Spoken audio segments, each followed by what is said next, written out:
Kumpirmado na ngang si Heaven Paralejo ang magiging muse ng Barangay Ginebra sa pagbubukas ng PBA Commissioner's Cup bukas.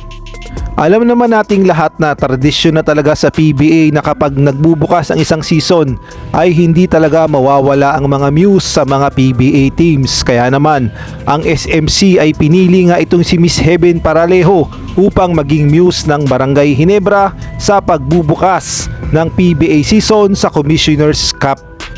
Talaga nga namang bagay na bagay ang kagandahan ni Miss Heaven Paralejo para sa Barangay Ginebra. Magsilbi kaya itong pampaswerte ng Barangay Ginebra upang manalo sila sa Converge sa November 17 sa kanilang unang laban.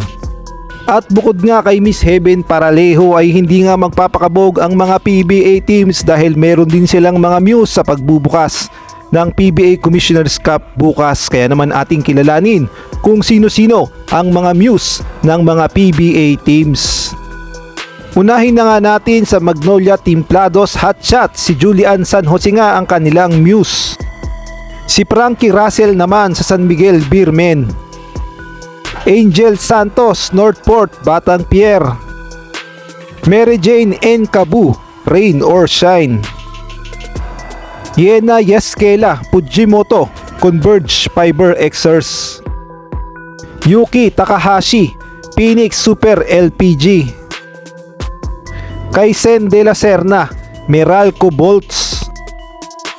Bunny Gunler, NLEX Road Warriors. Atasha Mulak, TNT Tropang Giga. Harlin Budol, Blackwater Bossing. Shaira Khan, Terra Firma Jeep.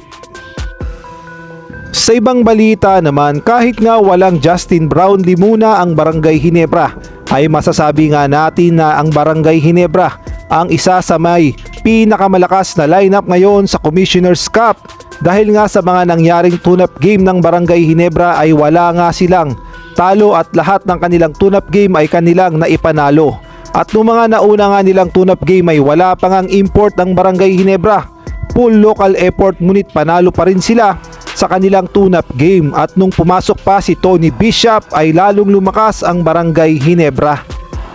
Pagdating naman sa team chemistry sa Barangay Ginebra ay mukhang wala nga ang problema dito kay Tony Bishop dahil marunong nga siyang makisama at alam niya ang kanyang gagawin sa mga play na ipinapagawa sa kanya ni Coach Tim Cone.